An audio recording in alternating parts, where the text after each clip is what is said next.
하나를 얻는 데만 집착하지 말라. 요즘 뭐 월드컵 하니까 이 축구 선수들 가운데 이 시야가 넓다 그런 이야기를 듣는 선수들이 있습니다. 시야가 넓은 선수가 그 팀에 있으면 많은 공헌을 할 수 있겠지요.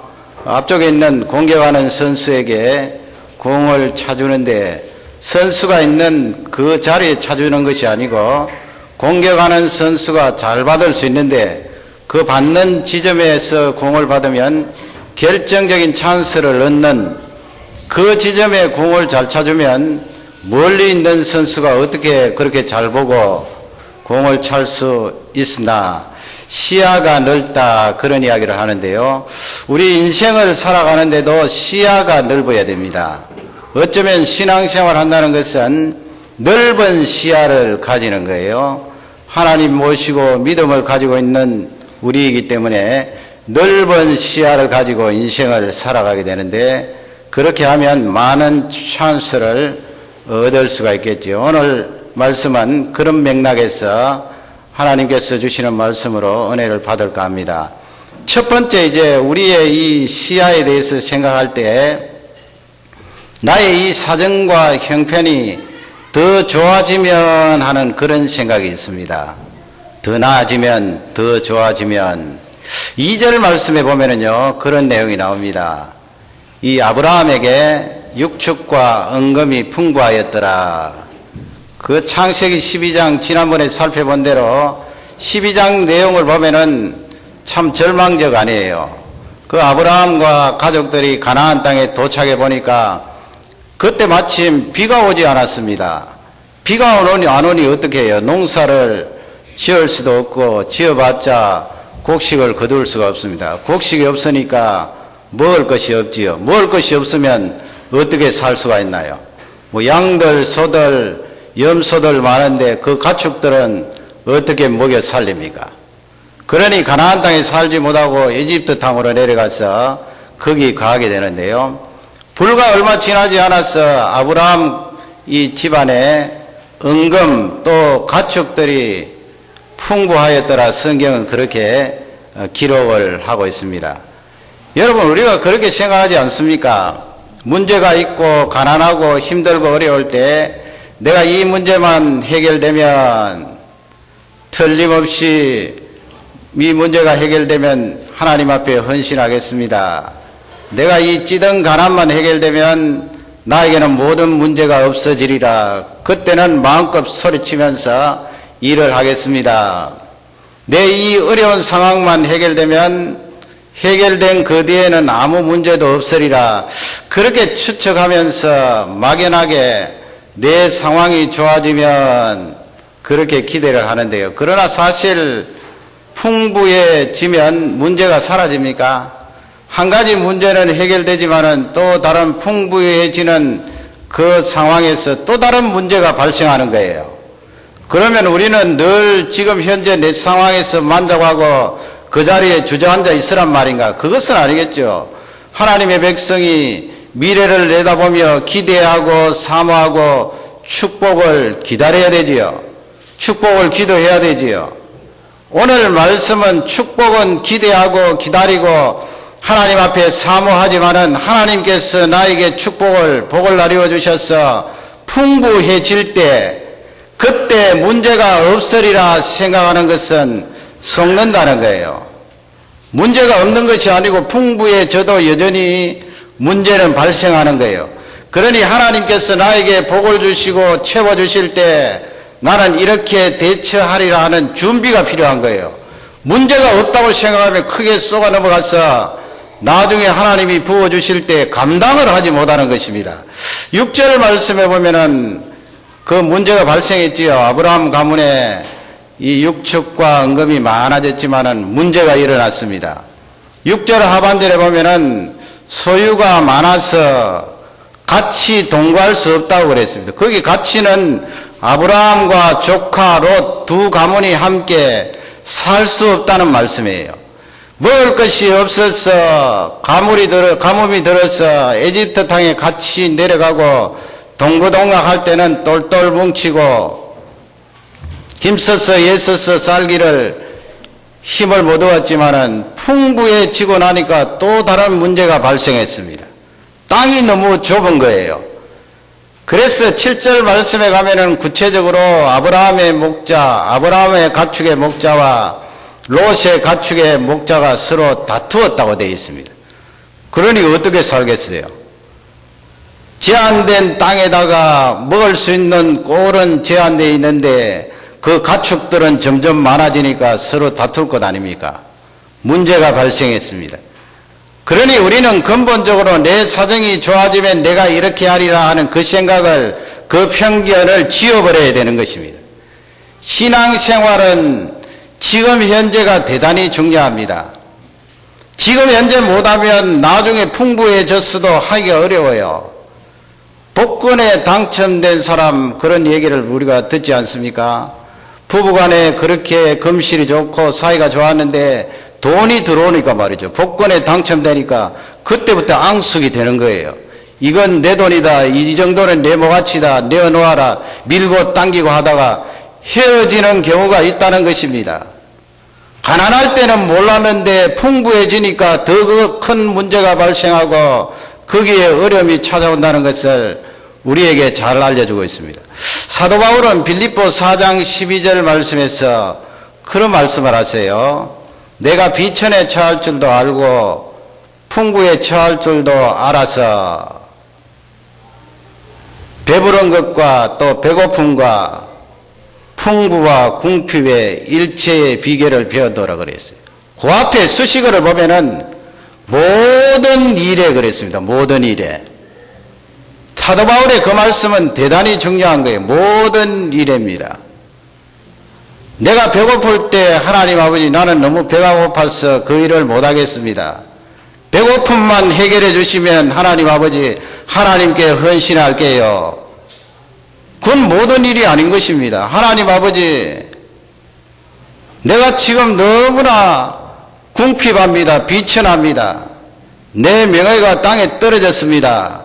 이것만 회복해 주시면 하나님 앞에 나오고 헌신하겠습니다. 그러나 그것이 회복되어도 헌신하지 못할 일들이 절비하게 널려 있다는 거예요. 그러니 사도 바울의 말씀은 빌립보 4장 13절에 바로 다음 구절에 넘어가면 내가 모든 일을 할 수 있느니라 그런 말씀을 하셨어요. 어떻게 사도 바울이 사람인데 모든 일을 할 수 있습니까? 그 앞에 수식어가 있어요. 능력 주시는 자 안에서 그랬습니다. 하나님께서 나에게 능력을 주실 때 내가 모든 일을 할 수가 있습니다. 그러니 정리를 하면 사도 바울은 감옥 속에 들어가도 하나님 아버지 내가 이 감옥에서만 빠져나가면은 하나님 나라 위해서 열심히 뛰겠습니다. 그렇게 하지 않았다는 거예요. 감옥 속에 있으면 하나님께서 이 감옥 속에서도 나에게 능력을 부어주셔서 복음을 전하라고 하는구나. 그래서 감옥 속에 있으면서도 하나님의 말씀을 증거하는 거예요. 로마에 가면서 죄수의 몸으로 끌려가지 않았습니까? 죄수입니다. 그럼에도 불구하고 사도 바울은 하나님 아버지 내가 이 죄수의 몸이 무엇입니까? 사도라고 하면서 죄수의 몸만 해결해 주시면 모든 일을 할 수 있겠습니다. 그렇게 말하지 않았다는 거예요. 죄수의 몸에 있는 것은 죄수의 몸에 있을 때 하나님께서 나에게 허락하신 일이 있다는 것입니다. 거기서도 복음을 전거하고 하나님을 나타낼 수 있다는 것입니다. 그러기에 능력 주시는 자 안에서 내가 모든 일을 할 수 있느니라. 내가 배부를 때도 할 수 있고 내가 배고플 때도 할 수 있고 내가 비천할 때도 할 수 있고 내가 높을 때도 할 수 있고 하나님이 거기에서 능력을 주심으로 그 일을 감당할 수 있습니다 하는 고백입니다. 여러분 오늘 이 말씀은 축복을 사모하지 말라는 말씀이 아닙니다. 축복을 사모하는 우리가 지금 현재 힘들고 어려울 때 처져 있지 말라는 말씀이에요. 지금 현재도 할 수 있다는 것입니다.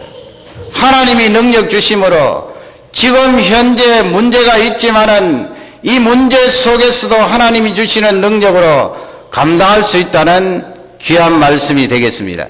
나의 시야를 넓히려면 하나님 아버지 좋아지면 어떻게 하겠습니다. 그 그 생각을 없애라는 귀한 교훈이 되겠습니다. 두 번째, 우리의 시야를 넓히려면 손해가 아니다 하는 메시지예요.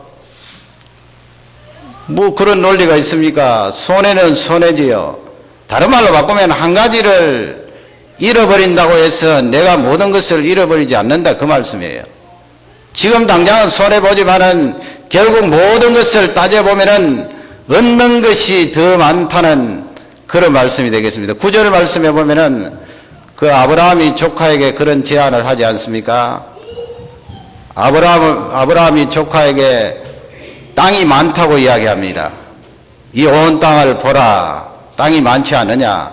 너 그러므로 나에게서 떠나라. 네가 왼쪽을 선택하면 내가 오른쪽을 가리라. 네가 오른쪽을 선택하면 내가 왼쪽으로 가리라. 그렇게 지금 아브라함이 조카에게 제의를 하는 것입니다. 손해지요, 손해. 우리 사람이란 이 눈을 가지고 있고 느끼는 그런 감각이 있기 때문에 판가름할 수 있잖아요. 분별할 수 있잖아요. 어느 것이 좋다. 먹고 살기 좋은 것은 어디인가. 양들이 잘 살 수 있는 것은 어디인가. 이 계산이 뻔한데 말이죠. 아브라함이 조카에게 먼저 선택하라고 하는 거예요. 아브라함 쪽에 봐서는 틀림없이 손해입니다. 그러나 성경 전체 보면 그것은 손해가 아니라는 것을 우리에게 잘 알려주고 있습니다. 아브라함이 하나는 손해본 것 같지만은 바로 앞절 8절 말씀 보세요. 거기에 보면 아브라함이 이런 말을 해요. 우리는 골육이 아니냐. 그러니까 같은 핏줄을 가지고 있는 혈족이 아닌가 그 말씀이겠죠. 그러니 나나 너나 너의 목자나 나의 목자나 서로 다투지 말자. 그렇게 제안을 합니다. 다투죠. 그리고 9절에 넘어가서 네가 선택하는 대로 나는 뒤따라가리라. 그렇게 제안을 하는데 여기서 한 가지 아브라함이 손해보았다고 생각할 수 있습니다만은 손해본 것이 아니에요. 무엇을 얻었습니까? 한 가지는 내어놓았지만은 크게 얻은 것이 있습니다. 그것은 바로 관계입니다. 관계. 아브라함과 조카 롯 사이에 친족이라는 관계가 있습니다. 이 관계를 깨뜨리지 않고 잘 보존하게 된 것입니다. 얼마나 중요해요. 그 중요성은 아무리 강조해도 지나치지 않습니다. 그러므로 일시적으로 우리가 손해보는 것 같지만은 아브라함처럼 이렇게 하면은 손해보는 것이 아니라는 것을 성경은 우리에게 잘 알려주고 있습니다.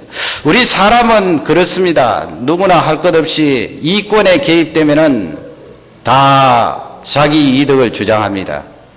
무섭게 변합니다.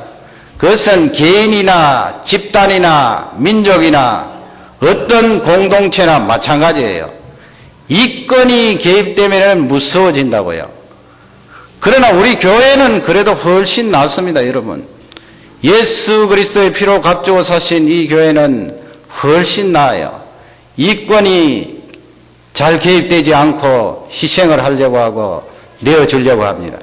그러나 우리 죄악된 심성은 이권이 개입되면은 친척이든 관계없이 무섭게 변하는 것이 사실입니다. 그것이 우리가 가지고 있는 죄악된 성품 아니에요. 그러기에 오늘 이런 말씀을 통하여서 하나님 아버지, 내가 그쪽 경향성으로 나아가려고 하면 말씀에 빗대어서 아브라함처럼 한 걸음 양보하는 지혜를 주십시오. 기도하는 행동이 필요한 것입니다. 저번에 한번 소개했습니다만 어느 방송인 가운데 그런 글을 남긴 방송인이 있습니다. 그 가운데 또 다른 하나의 이야기인데요. 이 방송국에서 뭐 촬영을 하거나 일을 할 때 밤늦게까지 일을 하는 경우가 많다고 했습니다. 그 밤늦게 일하니까 배가 출출하지 않겠어요. 그래서 바깥에 이 전화를 해서 닭고기를 시켜 먹는데 말이죠. 한 번, 두 번이 아니고 계속 이렇게 밤이 늦으면 시켜 먹고 하는데, 이렇게 쭉 둘러앉아서 닭고기를 뜯어 먹는데, 가만히 보면 어떤 특정한 사람은 이 닭다리를 좋아한다는 거예요. 그래서 닭다리를 계속해서 먹는데, 많은 사람들이 둘러앉아서 먹는데 닭다리 자기 혼자만 계속 먹으니까 다른 사람은 닭다리를 잘 못 먹는다는 거예요. 그 여러분 생각할 때, 아니 자기가 좋아서 닭다리 그냥 뜯으면 됐지 뭐 그걸 책에 실을 것 있나 하는데, 그 이 닭다리를 먹는 사람의 논리는 내가 좋아한다는 거예요. 닭다리를 좋아한다. 그리고 닭다리 자체가 쥐기가 편하잖아요. 거기에 뭐 가슴살도 있고 다른 부위도 있고 하지만은 쥐기가 편하기 때문에 이 사람은 닭다리를 먹는데 한번 그렇게 먹으면 6개 내지 7개 그렇게 먹는다는 거예요. 그러면 다른 사람은 거의 다 닭다리를 먹지 못한다는 거예요. 그런데 중요한 것은 세월이 지났는데 그 사람은 이 승진할 기회가 있지만은 승진이 안 되더라는 것입니다. 아니 뭐 닭다리 먹는 것을 가지고 그렇게 쫀쫀하게 뭐 그렇게 빗댈 수가 있나. 그러나 여러분, 우리 사람 관계는 대단히 중요합니다. 안 보는 것 같지만은 유심하게 보는 거예요.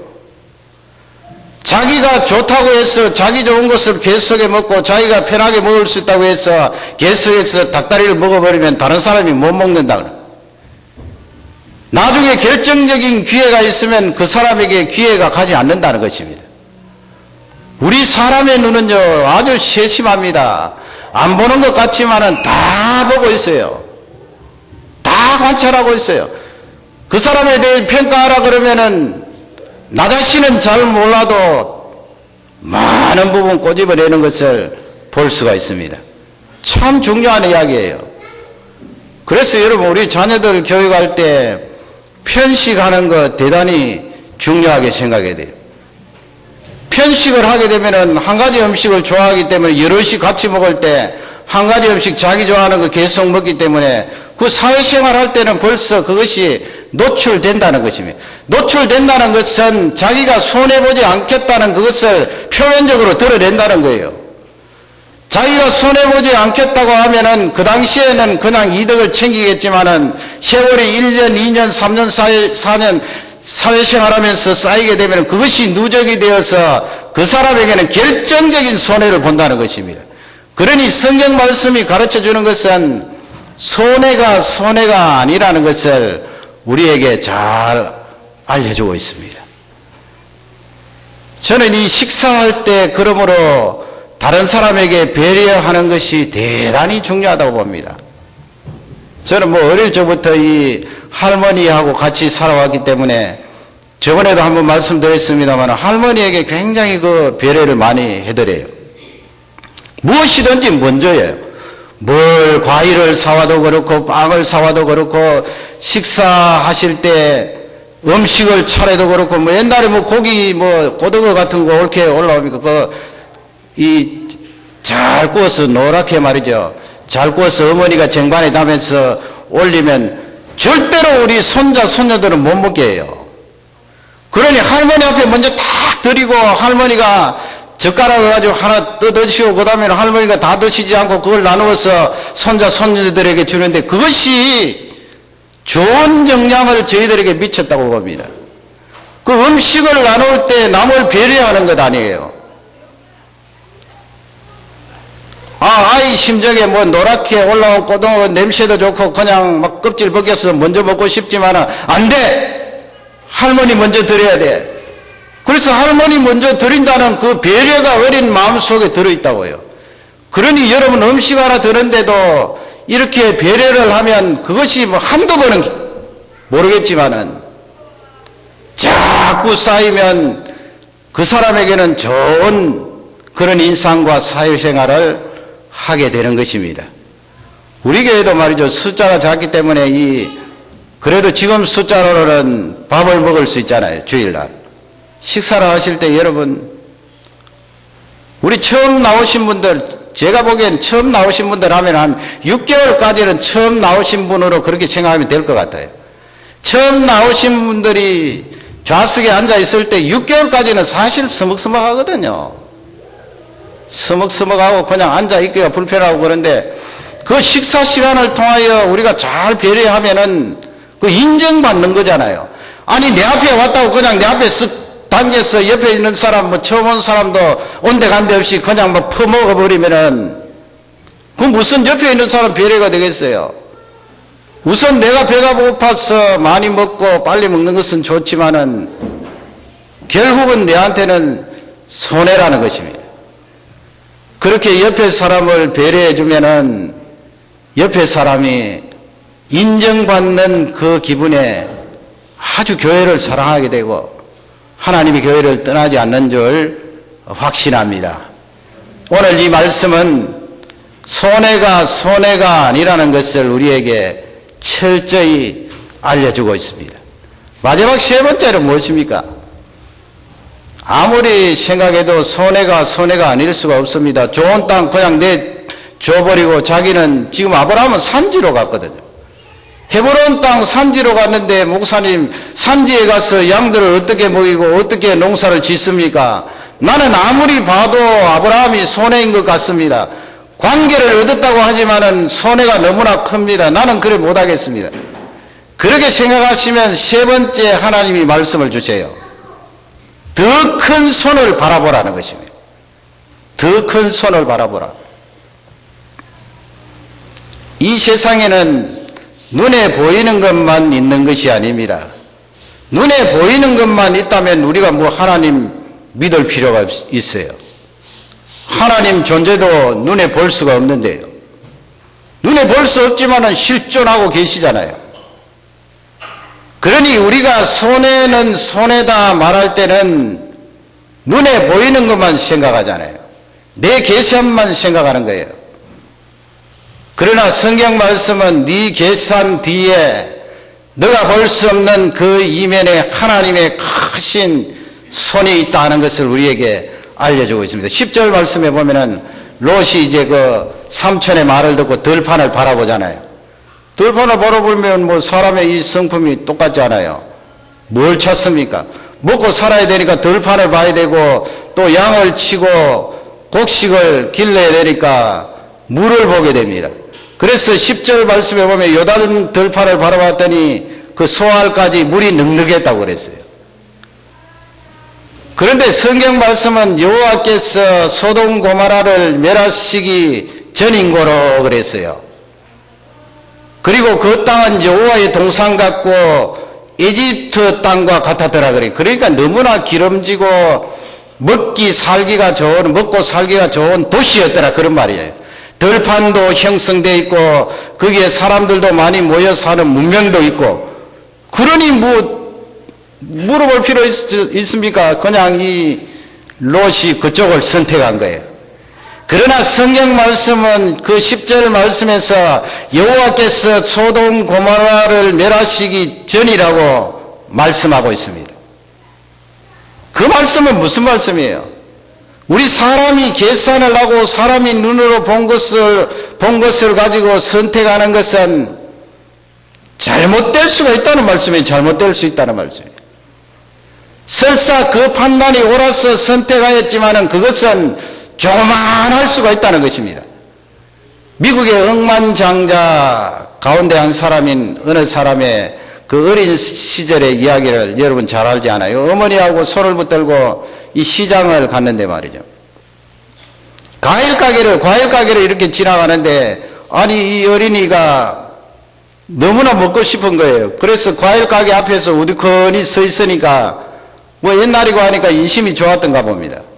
그 과일 가게 주인 아저씨가 얘야 그냥 너 먹고 싶은 거 골라서 먹어라. 그래도 이 어린이가 그냥 짚지 않고 허락을 받았는데도 우두커니 서 있으니까 주인 아저씨가 자꾸 재촉을 합니다.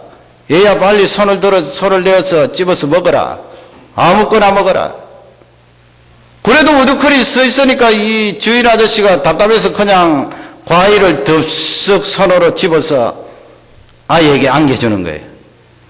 그러니 어머니가 그 앞에서는 이야기 못하고 아이를 이제 데리고 가면서 나중에 물었어요. 얘 너 왜 주인 아저씨가 가지고 가라고 했는데 우두커니 서 있기만 했니? 그러니까 이 아이가 그 어머니의 말을 받아서 엄마 내 손은 작잖아요.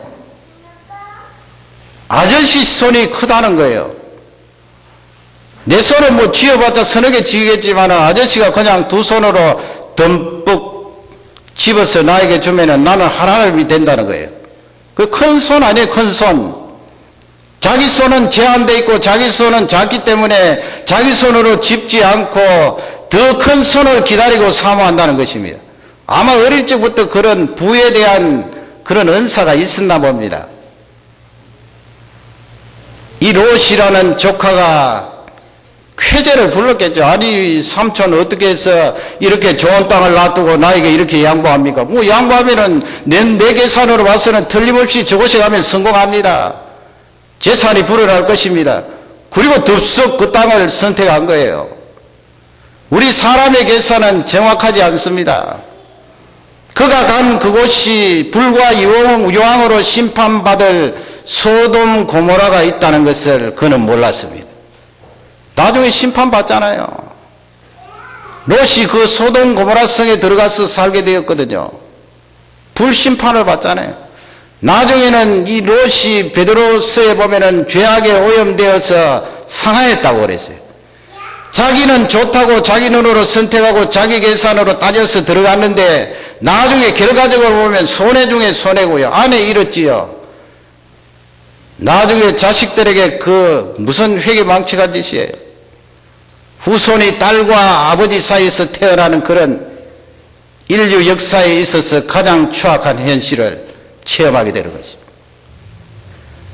그러니 손해는 손해가 아니고 하나님 아버지 내가 자꾸 억울하고 손해보는 것 같습니다. 가슴이 답답하고 원통하면은 이 세 번째 말씀을 붙들어 난 거예요.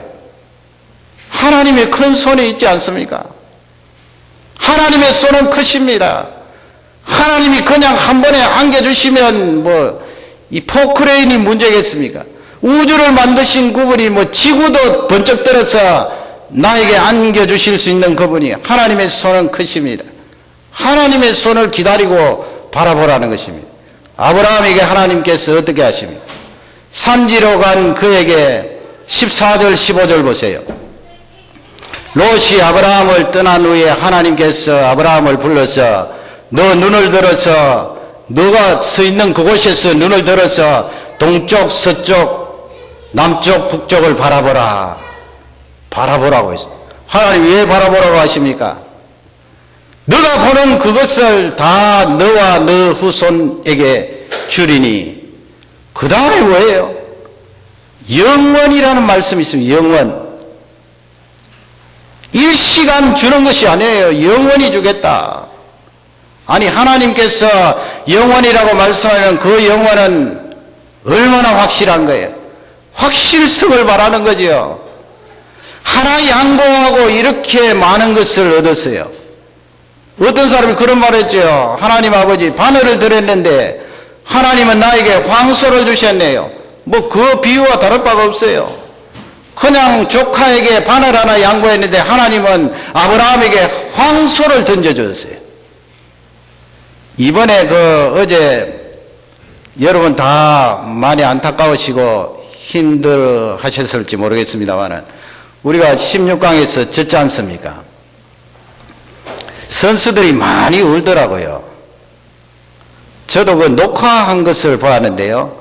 선수들이 그 축구 게임을 봤지만 그렇게 많이 우는 것은 처음 봤어요. 많이 우는데 그 운 이유는 제가 짐작하기는 사실 경기는 압도적이었잖아요.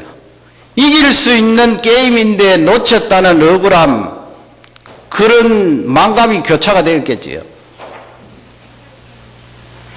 그래서 그 경기를 보면서 그런 생각을 했답니다. 야, 경기라는 것은 공을 많이 소유하고 있다고 해서 되는 것도 아니고 기술력이 뛰어난다고 해서 되는 것도 아니고 또 뭐 투지가 있다고 되는 것이 아니고 체력이 뭐 우리 한국 선수들이 얼마나 좋아요. 체력이 더 낫다고 되는 것도 아니고 큰 손이 있어야 되겠구나. 물론 뭐 그 게임에서 하나님께서 도와주시지 않았다 그런 말씀은 아니고요.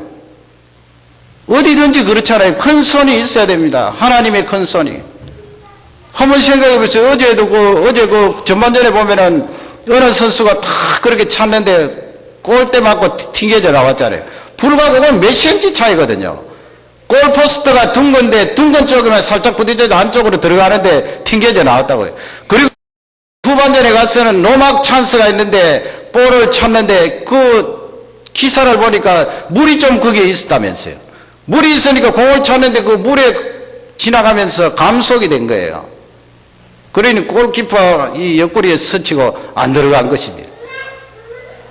그러니 축구 게임 하나라도 뭐 믿지 않는 사람은 행운의 여신이 어쩌고 저쩌고 하는데 우리 믿는 사람이 볼 때는 행운의 여신이 아니죠.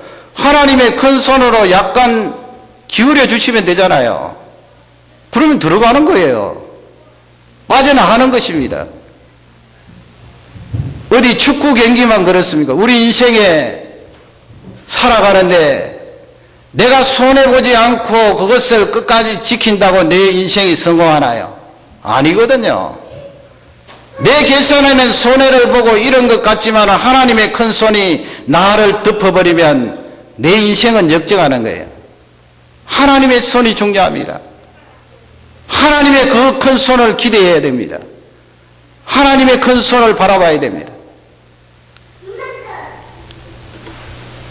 그런 시가 있습니다. 영시인데요. Touch of the Master's Hands라는 그런 시가 있습니다. 그 내용을 그냥 사문적으로 풀어서 말씀드리면 이래요. 어떤 옥션에서, 그러니까 경매하는 그 자리에서 바이올린 하나가 나왔답니다. 먼지가 잔뜩 앉아있고 뭐 줄도 느슨하고 그러니까 경매를 하는데 이거 뭐 가격이 올라가지 않는 거예요. 어디까지 올라갔는가 하면 옛날인데 3불 나왔어. 3불에 이제 바이올린이 팔리려고 하는 그 찰나 어떤 한 노인이 뚜벅뚜벅 걸어 나와서 자기가 가져온 손수건으로 그 바이올린을 싹 닦고 말이에요. 먼지를 벗겨내고 그 다음에 이 줄을 다시 이렇게 음을 조절하고 그렇게 해서 이 노인이 바이올린을 켜는데 막 기가 막힌 연주가 나오는 거예요. 그 연주를 마치고 나서 이 노인이 바이올린을 보면서 이야 내 아들아 너 40년 말이다. 그리고 또 연주를 하는 거예요. 사람들이 그 연주를 듣고 감동을 받았습니다. 그때부터 어떻게 됐겠어요? 뭐 생각할 것도 없죠. 막 올라가는 거예요. 아주 고액의 그 바이올린이 팔렸다는 글이 있습니다. 그 노인의 손입니다. 노인의 손. 사람의 손도요. 전문가가 바이올린 3불밖에 안 가지만 한번 싹 거칠 때 고액으로 변하지 않습니까? 하나님의 손은 거기에 비할 바가 없지요. 하나님의 큰 손을 우리 이 단어로 뭐 어떻게 표현할 수 있겠어요? 그 하나님의 큰 손이 얼마나 놀라운데요. 그 하나님의 큰 손으로 나를 듣고 안겨주시면 내 인생은 달라지는 것입니다. 그러면 아브라함에게 하나님께서 왜 이렇게 소유를 많게 하시고 그리고 돌아가는 상황이 지금 같이 거할 수 없는 이 상황이 되고 이 상황을 여러분 문제라고 생각하면 문제라고 생각할 수 있지요. 아브라함과 조카 롯 사이에 소유가 많아졌기 때문에 큰 문제가 발생했다. 다툼이 일어난 문제라고 할 수 있지만 이건 신앙적으로 볼 때는 문제라고 보면 안 됩니다. 건수라고 봐야 돼요. 건수. 무슨 건수요? 축복의 건수예요. 축복의 건수. 하나님은 우리에게 복을 나뉘어 주실 때 그냥 막 부어주시지 않거든요. 그러니 여러분 제가 여러분들에게 늘 이 봉사도 강조하고 헌신도 강조하고 그렇게 강조하는 이유가 있는 것입니다. 다 아시겠지만은 하나님은 절대로 건수를 보지 않고 복을 주시지 않는답니다. 그러기 위해서는 미리 건수를 던져주는 거예요. 건수. 그럴 때 아브라함이 야 너는 내 조카 아니냐. 그는 내가 어른이므로 너 물러나라. 내가 좋은 데 선택해야 되겠다. 그렇게 가면은 그 축복의 건수가 되겠어요. 그. 하나님이 건수를 주셨는데 그 건수를 그냥 물리쳐버리고 내가 눈으로 보는 대로 손해를 보지 않겠다 하면 안 되는 거거든요. 하나님이 건수를 던져주셨는데 그 건수에 아브라함이 잘 부합한 것입니다. 저는 성도들 위하여 기도할 때 그렇습니다. 잘하는 것을 위해서 기도할 때도 있지만 대개 이 목회자들은 성도들의 문제점, 어려움들 다 하지 않아요. 그러면 새벽에 와서 하나님 아버지, 아무개 집사님, 아무개 성도님 이런 부분에 약합니다. 이런 부분에 어렵습니다. 그렇게 쭉 기도한단 말이에요. 그 부분이 해결되어야 하나님 앞에 능력을 드러낼 것이고 또 너무 고통스러워하니까 그렇게 기도하는데 어떨 때는 이렇게 보면 자녀를 가지지 못하는 가정이 있어요. 그러면 그 가정을 위해서 기도하잖아요. 하나님 주셔야 돼. 나이가 됐는데 자꾸 세월 지나가면 어떻게 하면 자녀를 주십시오. 기도하는데 하나님께서 그렇게 말씀하세요. 물론 뭐 여러분 제가 이렇게 말씀하면 하나님께서 뭐 기도하는데 음성으로 아무개야 사무엘아 그건 아니겠지요. 아시겠죠? 제가 아시는 말씀을 드리는 말씀을. 자녀를 갖지 못하는 저 가정의 부부가 자녀를 가진 가정을 섬기도록 해라. 그런 메시지가 들리는 거예요. 그것도 자녀가 성장한 그 가정을 섬기는 것이 아니고 각 자녀를 가졌거나 지금 배에 가지고 있는 그 가정을 섬기라고. 그러면 저는 여러분 지금 상황이 아닙니다. 오래된 이야기예요. 오래된 이야기.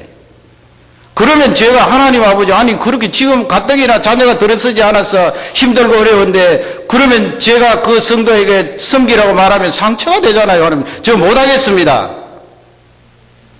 근데 하나님께서 알려주시는 메시지는 두 가지를 제시하세요. 그렇게 하면 자녀를 가지지 못한 그 가정이 관계가 좋아진다는 거예요. 그러니 우리 하나님은요 막 그냥 밀어붙이는 분이 아니에요. 저를 이 논리적으로 설득을 시켜주시는데 관계 그렇잖아요. 관계가 좋아지잖아요. 내가 지금 자녀가 없는데 자녀를 가지고 있는 그 가정을 섬기니까 관계가 얼마나 좋아지겠어요. 섬김을 받는 그 사람도 참 너무 좋고 감사한 거예요. 그리고 두 번째는 그게 건수라는 건수. 내가 자녀가 없는 저 가정에 자녀를 주기 위한 건수라는 거, 건수. 그러니 여러분 제가 안 할 수가 있나요? 이야기를 합니다. 오늘 말씀과 부합이 됩니다. 나중에 보면은요, 그 건수는 틀림없어요. 그 가정에 자녀가 있더라고요. 은혜를 주시더라고요. 하나님께서 공연히 우리에게 그 상황을 허락하시는 것도 아닙니다. 우리 눈에 보면은 문제라고 힘들다고 말하지만은 하나님은 그것을 건수로 삼으셔서 큰 손으로 부어주시는 줄 확신합니다. 이 하나님의 큰 손을 통하여 우리 모두가 하나님 앞에 귀하게 쓰임받는 능력의 종들이 되시기를 주님의 이름으로 축원합니다. 다 같이 기도하시고 오늘 말씀을 생각하면서